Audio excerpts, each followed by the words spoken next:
तो एक बार फिर से स्वागत है मेरे सभी भाई और बहनों का मेरे channel knowledge upgrade by Sujata के में। तो चलिए एक बार फिर से मैं आप लोगों के लिए वीडियो लेकर के आई हूँ। तो मेरे ऐसे भाई बहन ऐसे दोस्त जो बिहार में कॉम्पिटिटिव एग्ज़ाम्स की तैयारी कर रहे हैं या कहीं और कंपटीशन के लिए जो एग्ज़ाम जो होने जा रहा है उसके लिए तैयारी कर रहे हैं, तो उन्हें इस वीडियो को देखने में बहुत मदद मिलेगी। तो चलिए आज जो वीडियो मैं बनाने जा रही हूँ, जो मैंने बनाया है वो हमारे महेश कुमार बर्णवाल जी का जो एक NCERT सार संग्रह करके आता है क्लास 6 से लेकर के क्लास 12 के लिए, जिसमें केवल इम्पॉर्टेंट पॉइंट्स दिए हुए हैं। तो उसे मैं आप लोगों के सामने में बताने जा रही हूँ, लेकिन उससे पहले आप मेरे चैनल को लाइक कर दें, सब्सक्राइब कर दें और उसके बाद आप मुझे अपनी जो राय है, जो कमेंट्स है, जो क्वेरीज़ हैं वो आप मुझे कमेंट सेक्शन में पूछ सकती हैं, और ताकि मैं आपकी जिज्ञासा को जो है वो शांत कर सकूं। जो आपके मन में जो सवाल चल रहा है तो मैं उसका जवाब आपको दे सकूं। तो चलिए एक बार फिर से स्वागत है आपका बिना समय को गवाए हुए। और ऐसे मैंने इस बुक को इसलिए चुना क्योंकि मैंने जब इस बुक को देखा तो ये मुझे देखने में इसकी जो पॉइंट्स है वो बहुत ही शॉर्ट और बहुत ही बिल्कुल जो सटीक कहा जाता है वो दिया गया है। यानी कि आप जो है इस बुक को अगर पढ़ लेते हो तो आपकी बेसिक जो नॉलेज है वो आपकी क्लियर हो जाएगी, और आपको जो है कहीं भी जो बेसिकली ये जानकारी जो है वो आपको आसानी से मिल जाएगी। तो चलिए सबसे पहले शुरू करते हैं आधुनिक भारत का इतिहास में। तो इसका पहला क्वेश्चन है कि व्यापार हेतु समुद्री मार्ग से भारत आने वाले प्रथम यूरोपीय कौन थे? तो इसका आंसर है पुर्तगाली। दूसरा क्वेश्चन है कि यूरोप से भारत आने वाले समुद्री मार्ग की खोज किसने की? इसका आंसर है वास्को डी गामा द्वारा। और कब? तो 17 मई 1498 ईस्वी को। हमारा तीसरा क्वेश्चन है कि कालीकट बंदरगाह के तट पर वास्को डी गामा का स्वागत किसने किया था? तो इसका आंसर होगा जमोरिन, जो कि वहाँ का स्थानीय शासक था। हमारा चौथा प्रश्न है कि पुर्तगालियों ने भारत में सर्वप्रथम अपनी व्यापारिक कोठी कहाँ स्थापित की? कोठी का मतलब फैक्ट्री से है, तो इसका आंसर हो जाएगा कोचीन, जो कि कोची में है। हमारा पाँचवा है कि पुर्तगाली उपनिवेश प्राप्त का प्रथम वायसराय जो है वो भारत में कौन नियुक्त किया गया था? तो इसका आंसर है फ्रांसिस्को द अल्मीडा। चलिए यहाँ पे एक इन्फॉर्मेशन है कि भारत में तंबाकू की खेती और प्रिंटिंग प्रेस को प्रारंभ करने का श्रेय भी पुर्तगालियों को दिया जाता है। भारत में प्रथम प्रिंटिंग प्रेस की स्थापना जो है वह 1556 में कहाँ की गई? तो गोवा में की गई। चलिए हमारा अगला क्वेश्चन है कि हिंद महासागर में व्यापार को नियंत्रित करने के लिए शांत या नीले जल की नीति, जिसे ब्लू वाटर पॉलिसी भी कहते हैं, वो किसने लागू की? तो फ्रांसिस्को द अल्मीडा ने लागू की। चलिए अब हम लोग देख लेते हैं एक बहुत इंपॉर्टेंट चीज़ जो कि बचपन से हम लोग पढ़ते आते हैं, हमारे देश और उनके खोजकर्ता।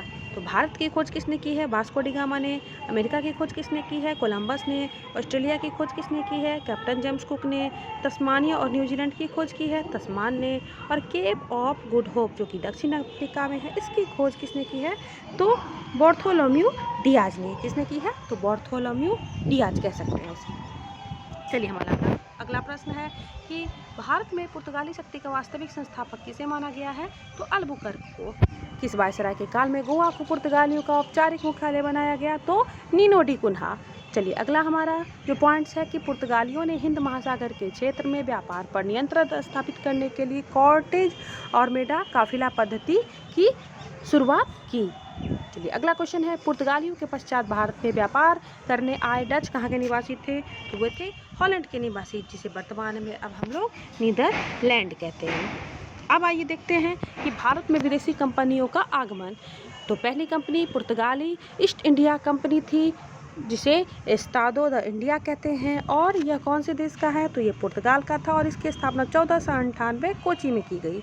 चलिए दूसरा है हमारा कि अंग्रेजी east India Company the governor and company of merchants of London trading into the east Indies. यह कौन से देश का है? ब्रिटेन का है, और इसकी स्थापना 1600 ईस्वी में सूरत में की गई। चलिए तीसरा है United east India company of Netherlands, जो हॉलैंड देश का था, और जिसकी स्थापना 1602 ईस्वी में मसूलीपट्टनम में की गई। तो इसे मसूलीपट्टनम, जो कि अभी जिसे अब मछलीपट्टनम भी कहते हैं, मछलीपट्टनम भी कहते हैं, ये आंध्र प्रदेश में है, और यहाँ मछलियों का बहुत व्यापार किया जाता था। चलिए हमारा अगला है डेनिश ईस्ट इंडिया कंपनी, जो कि डेनमार्क का था, और 1616 ईस्वी में इसे ट्रैंकोबार यानी त्रावणकोर में इसकी स्थापना की गई। चलिए पांचवा है फ्रांसीसी ईस्ट इंडिया कंपनी द इंडस ओरिएंटलेस जो कि फ्रांस में है, और इसकी स्थापना 1664 ईस्वी में सूरत में की गई। तो चलिए अब एक बहुत ही इंपॉर्टेंट चीज़ देखिए, मैं आपको बता रही हूँ कि यूरोपीय व्यापारियों का भारतीय आगमन का क्रम, ये बहुत जगह पूछा जाता है कि क्रम से कैसे कैसे इनका आगमन आना हुआ था। तो सबसे पहले हम देखेंगे कि पुर्तगाली आए थे, उसके बाद डच आए थे, फिर ब्रिटिश आए, फिर डेनिश आए, और फिर फ्रांसीसी, और सबसे अंत में कौन आए? तो स्वीडिश आए। ये बहुत इंपॉर्टेंट है, इसे याद रखिएगा। चलिए एक अगला पॉइंट है कि यूरोपीय शक्तियों में भारत में पुर्तगाली कंपनी ने सर्वप्रथम 1498 ईस्वी में प्रवेश किया तथा भारत में सबसे अंत 1961 में भी यही गए। यानी कि अगर पूछा जाए तो हम कहेंगे कि सबसे पहले आने वाले पुर्तगाली थे और सबसे अंत में जाने वाले भी कौन थे?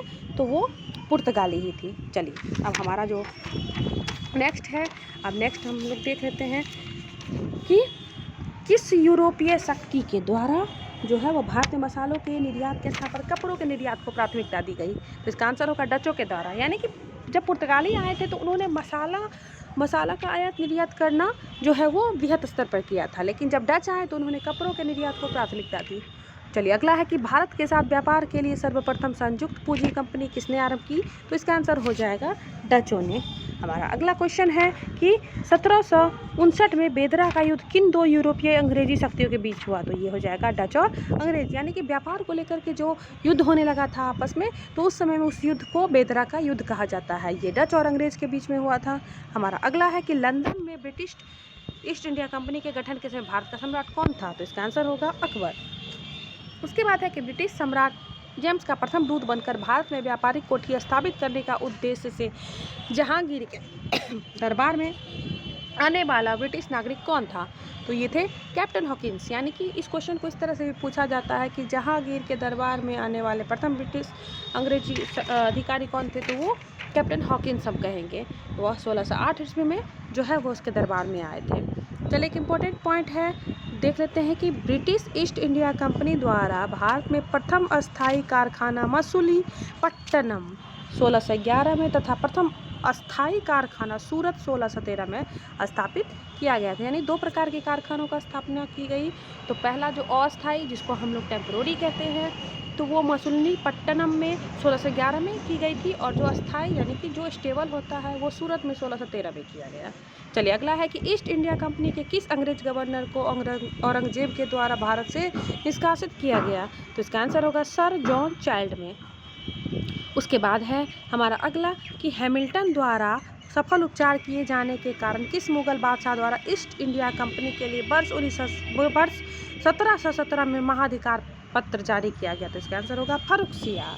चलिए अब अगला पॉइंट है कि 1661 में इंग्लैंड के राजा चार्ल्स द्वितीय का विवाह पुर्तगाली राजकुमारी कैथरीन के साथ हुआ था, और इस अवसर पर पुर्तगालियों ने चार्ल्स द्वितीय को दहेज के रूप में बम्बई का द्वीप ही प्रदान कर दिया गया था।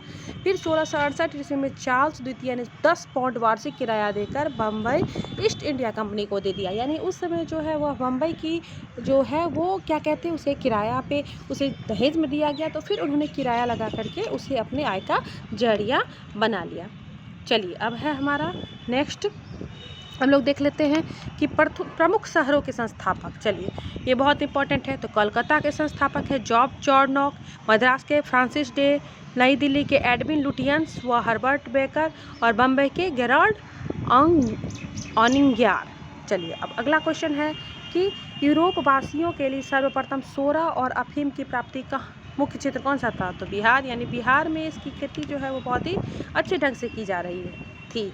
चलिए अगला क्वेश्चन है कि वर्ष 1664 में फ्रांसीसी कंपनी की स्थापना किसके प्रयास से की गई? तो इसका आंसर होगा कॉलबर्ट की। चलिए अगला है कि फ्रांसीसी कंपनी की स्थापना किसके कार्यकाल में की गई? तो लुई 14 में। फ्रैंक कैरो के द्वारा भारत में प्रथम फ्रांसीसी फैक्ट्री की स्थापना कहाँ की गई? तो सूरत में 1668 में। अब एक इम्पोर्टेंट पॉइंट है कि फ्रांसीसी गवर्नर डुप्लिन ने पहली बार भू क्षेत्र अर्जित करने के उद्देश्य से भारतीय राजाओं के विवादों में भाग लेने की नीति आरंभ की थी। यानी कि जो है भू क्षेत्र, भू का मतलब होता है जमीन के क्षेत्र को अर्जित करने के लिए, और भारतीय राजाओं को क्या क्या कि आपस में विवाद करवाने की नीति जो है वो आरंभ करवा दी। अगला है कि फ्रांसीसियों द्वारा फोर्ट लुई नामक किला कहाँ बनवाया गया, तो इसका जवाब होगा पांडिचेरी। पांडिचेरी का प्रथम फ्रांसीसी गवर्नर कौन था, तो फ्रांको मार्टिन। पुर्तगालियों को शॉली के स्थान पर किस अंग्रेज अधिकारी द्वारा पराजित किया गया, तो इसका आंसर होगा थॉमस बेस्ट। अब है बांडीवास का युद्ध जो 1760 में हुआ था, उसमें अंग्रेजों ने किसको पराजित किया था, किसको हराया था, तो इसका आंसर होगा कर्नाटक को। चलिए अब अगला है कि कर्नाटक का युद्ध किसके मध्य लड़ा गया था, तो होगा इसका आंसर अंग्रेज और फ्रांस के बीच। अब है प्रथम कर्नाटक युद्ध किस संधि के माध्यम से समाप्त हुआ, तो एक्स ला सैपेल की संधि जो कि 1748 में की गई थी। अब आते हैं हम लोग कर्नाटक युद्ध पे। यहाँ देख लेते हैं कि कर्नाटक युद्ध में क्या दिया गया है, तो है कि प्रथम जो युद्ध है वो 1746 से 48 के बीच हुआ था और प्रमुख कारण था कि ऑस्ट्रिया के उत्तराधिकार का युद्ध। इसकी संधि एक्स ला सैपेल की संधि कहाई जो 1748 में हुई और परिणाम और निर्णय यानी कोई निर्णय नहीं लिया गया। अगला है द्वितीय 1749 से 1754 के बीच 54 ईस्वी के बीच में कर्नाटक के उत्तराधिकार का युद्ध था और इसे पौंडीचेरी की संधि कहते हैं जो कि 1755 में हुई और इसका परिणाम यह हुआ कि ब्रिटेन की स्थिति मजबूत हो गई। चलिए तीसरा है 1756 से 63 ईस्वी में और इसे सप्तवर्षीय युद्ध एवं औपनिवेशिक कारण की वजह से यह युद्ध हुआ जो कि कर्नाटक युद्ध कहलाता है और यह इसकी संधि को पेरिस संधि कहते हैं जो 1763 में हुई और इसमें फ्रांस की पराजय हुई। चलिए अगला पॉइंट है कि अंग्रेजी कंपनी का नाम governor and company of merchants of London trading into the east Indies रखा गया। अब हम लोग आते हैं ईस्ट इंडिया कंपनी और बंगाल के नवाब के बारे में। तो चलिए इसमें क्वेश्चन है कि मुगल सम्राट द्वारा स्वतंत्र रूप से नियुक्त बंगाल का अंतिम गवर्नर कौन था, तो होगा मुर्शिद कुली खां 1717 से 1727। अब है मुर्शिद कुली खां ने अपनी राजधानी ढाका से कहाँ स्थापित कर दी, तो उसका आंसर हो जाएगा मुर्शिदाबाद। चलिए तीसरा है हमारा मुर्शिदाबाद में कर दी। अब देखिए बंगाल के किस गवर्नर ने यूरोप की तुलना मधुमक्खियों से की थी, तो इसका उत्तर होगा अलीवर्दी खां। 20 जून 1756 ईस्वी को ब्लैक होल की घटना बंगाल के किस नवाब के कारण हुई थी, तो ये हो इसका जो हमारा आंसर होगा वो होगा सिराजुद्दौला। अब थोड़ा सा हम लोग ब्लैक होल घटना के बारे में जान लें। तो ये 20 जून 1756 को जो ब्लैक होल की घटना हुई थी इसमें क्या क्या था कि बहुत सारे लोगों को जो है वो एक कमरे में बंद कर दिया गया था जिसमें ना आने जाने के लिए हवा था ना ही ऑक्सीजन के लिए कोई साधन था और उसमें महिलाएं और बच्चे भी थे और अगली सुबह जब जो है उसमें मात्र 23 लोग ही जिंदा बच पाए थे। तो ये एक बहुत ही भीषण घटना कहलाई थी और इसीलिए ब्लैक होल की घटना का नाम दिया गया है। चलिए अब है कि 9 फरवरी 1757 को अलीनगर की संधि किसके मध्य संपन्न हुई, तो इसका हो जाएगा क्लाइव और सिराजुद्दौला यानी रॉबर्ट क्लाइव। तो अब कुछ इंपॉर्टेंट पॉइंट है, देखिए भारतवर्ष में ब्रिटिश साम्राज्य का संस्थापक लॉर्ड रॉबर्ट क्लाइव को माना जाता है कि प्लासी के युद्ध 23 जून 1757 में बंगाल के नवाब सिराजुद्दौला को पराजित कर पहली बार भारत में ब्रिटिश प्रभुत्व की नींव रखी थी। तो यहाँ पे एक क्वेश्चन स्पष्ट है कि प्लासी का युद्ध कब हुआ था, तो 27 जून 1757 को और इसमें पराजित कौन हुआ था, तो इसका आंसर हो जाएगा सिराजुद्दौला। चलिए अगला है कि प्लासी के युद्ध के समय बंगाल के नवाब का सेनापति कौन था, तो इसका आंसर है मीर जाफर। अब है हमारा प्लासी के युद्ध के समय मुगल बादशाह कौन था, तो इसका आंसर हो जाएगा आलमगीर द्वितीय। फिर है प्लासी के युद्ध के पश्चात बंगाल का नवाब कौन बना, तो इसका आंसर हो जाएगा मीर जाफर। चलिए अगला है कि भारत में ब्रिटिश प्रभुत्व की शुरुआत किस युद्ध से मानी जाती है, तो इसका आंसर होगा प्लासी के युद्ध से 23 जून 1757। अब हम लोग देखते हैं प्रमुख घटनाएं और तिथियां, ये बहुत इंपॉर्टेंट है। पहला है ब्लैक होल की घटना जो 20 जून 1756 में हुई। दूसरा है अलीनगर की संधि जो 9 फरवरी 1757 में हुई। तीसरा है प्लासी का युद्ध जो 23 जून 1757 में हुआ। चौथा है बक्सर का युद्ध जो 22 अक्टूबर 1764 में किया गया। और पाँचवा है इलाहाबाद की प्रथम संधि जो 12 अगस्त 1765 में की गई।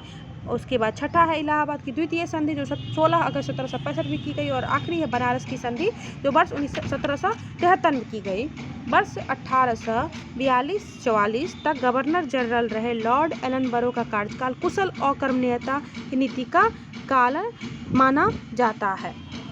चलिए अब इधर हम लोग देख लेते हैं कि वर्ष जो है वह 1770 में अंग्रेजों ने मीर जाफर को हटाकर किसे बंगाल का नवाब बनाया? तो इसका आंसर होगा मीर कासिम।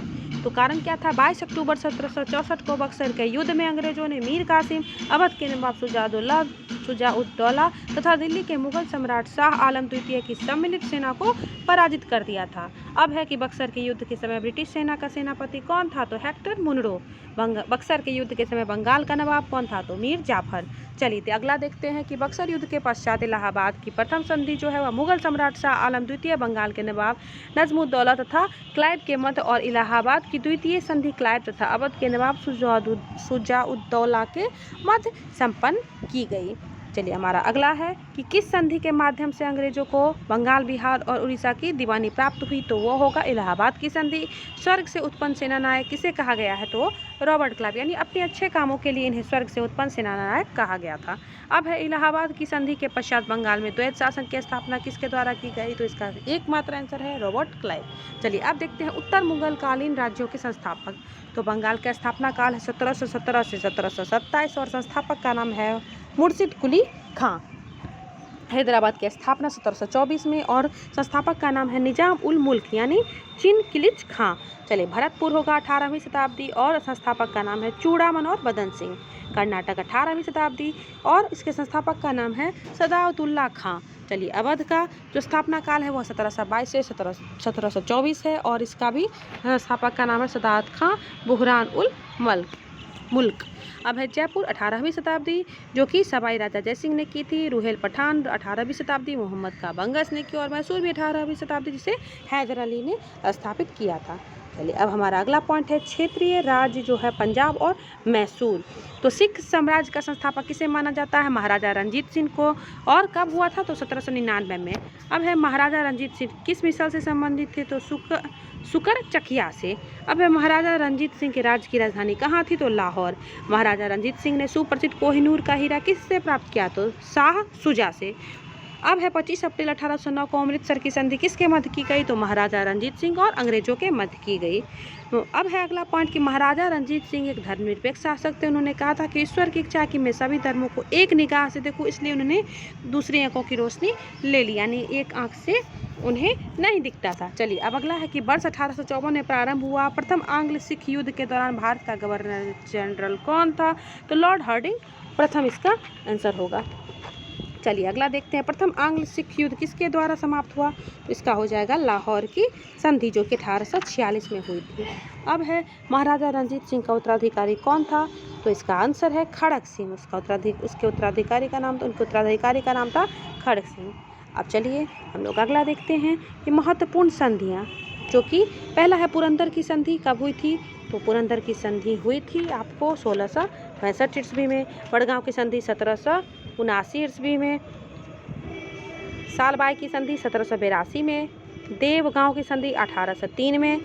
सुरजी अर्जुन गांव की संधि 1803 में। पूना की संधि 1817 में। लाहौर की संधि 1846 में और अमृतसर की संधि 1809 में।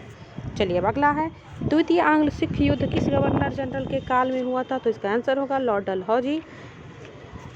अब हम लोग देखते हैं अगला क्वेश्चन। इसका आंसर हमने कह दिया लॉर्ड डलहौजी। अब हम लोग देखते हैं हमारा अगला क्वेश्चन जो है वो क्या है। तो 13 जनवरी 1849 को चिलियावाला युद्ध में अंग्रेजी सेना का नेतृत्व किसने किया था? तो इसका हो जाएगा लॉर्ड गप ने। फिर है सिख साम्राज्य का अंतिम शासक कौन था? तो दलीप सिंह। पर वर्ष 1849 में हुए ब्रिटिश साम्राज्य में सिख साम्राज्य के विलय के दौरान भारत का गवर्नर जनरल कौन था? तो लॉर्ड डलहौजी। अब है स्वतंत्र राज्य के रूप में मैसूर की स्थापना किसके द्वारा स्थापित की गई? तो इसका आंसर हो जाएगा हैदर अली। चलिए हम लोग अब आगे देखते हैं। तो अब युद्ध के बारे में जान लेते हैं। आंग्ल मैसूर संघर्ष जो हुआ था, ये प्रथम आंग्ल मैसूर युद्ध 1767 से 69 ईस्वी में हुआ था और इसके शासक का नाम हैदर अली था। इसमें बंगाल का गवर्नर लॉर्ड वेल्सली था। संधि को मद्रास संधि कहते हैं और विशेष हैदर अली दक्षिण भारत का प्रथम शासक था जो अंग्रेजों से पराजित नहीं हुआ। हमारा अगला है द्वितीय आंग्ल मैसूर युद्ध, जो 1780 से 84 के बीच में हुआ। मैसूर के शासक हैदर अली थे, बंगाल का गवर्नर वॉरेन हेस्टिंग्स था। संधि जो है वो मंगलौर संधि कहलाई 1784 में, और हैदर अली की मृत्यु के बाद टीपू सुल्तान के नेतृत्व में युद्ध किया गया।